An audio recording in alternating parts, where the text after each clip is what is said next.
day, sir. We've been all out today. What have you to say about the massive solidarity support that you have received today from the people? I reckon you must have gotten a feedback about how people have gone all over town saying it's you or nobody else. Well, it is very gratifying. I've always known that the events of the last few weeks have, in fact, enabled people to make up their mind a lot more firmly. In fact, it has increased tremendously the public support that I have in the country. Nigerians are ready for democracy. Nigeria have elected their president, and Nigerians are not prepared to go for another election. The truth of the matter is that you do not have two sunrises in one day. Even in Africa, the sun rises only once a day, and that is the way it is. The people have made it very clear that that is what they want, and I'm sure the purpose is to let government know that the people are very serious in what they are saying. Do you have any fears that some members of the SDP might give in to the new political arrangement that is being proposed? There's nothing like that. See, given to what? What would they give in to? There's nothing to give in to. The election was pronounced fair, free, fair and peaceful by the international observers and by the government-owned observers themselves. So what is there to give in to? As a matter of fact, they do not see any reason to prolong the democratic process anymore. And the SDP as a party is very clear. The executive committee made it very clear last week. The meeting in Benin too has made it very, very clear, really doubly clear, that there's no question of the party going back. To go back is to tell the Nigerian people that we are not a serious party. We are a very serious party. There are, we understand, a few officers who are not happy about the result of the election. But a few officers cannot be more important than the generality of Nigerian people. 14 million Nigerian people voted in the last election, more than voted at the National Assembly election. And as a proportion, probably more than have voted in the United States election, presidential election. So that in itself is a massive mandate.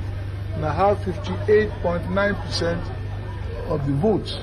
I won in 20 states, and I won the 1/3 of the votes in 28 out of 30 states, and at the Federal Capital Territory of Abuja.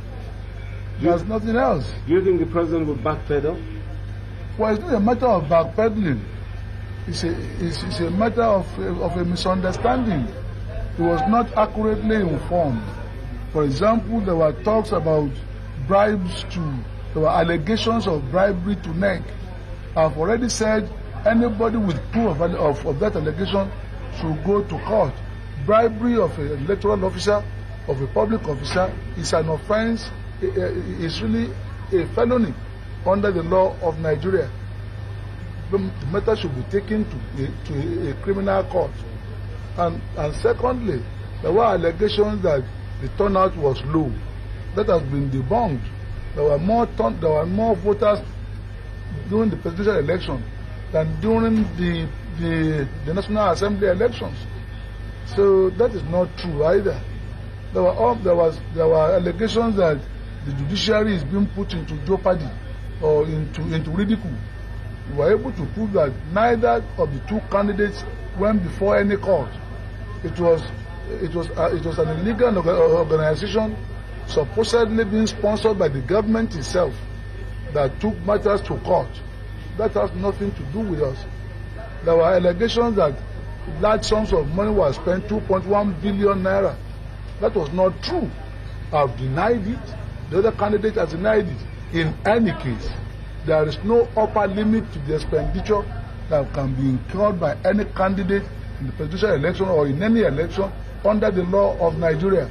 All these are just trumped up charges, excuses as it were, not reasons. What message do you have, as the last question, to your teeming supporters across the country? That there is plenty of hope, that there's no doubt at all that the president and the military government will leave office on the 27th of August. And there might be need to meet and discuss some details. And I'm always ready and willing to discuss details. This is not a civilian versus military situation. The preponderant majority of the Nigerian military and their family voted overwhelmingly for me in the last election. So there was no question of the military. There are quite a few, just a few officers who probably are unhappy about the changes. We will give them all the assurances they need. There is room for every Nigerian, especially the top officers who have been trained at tremendous cost to the taxpayers of Nigeria. The list of people which people have alleged have been prepared by me for dismissal or retirement is not true. I have no such list. We need all the soldiers we have in the Nigerian army, especially the senior ones who have been trained at considerable cost to the taxpayers of our country. Thank you very much. Thank you very much indeed.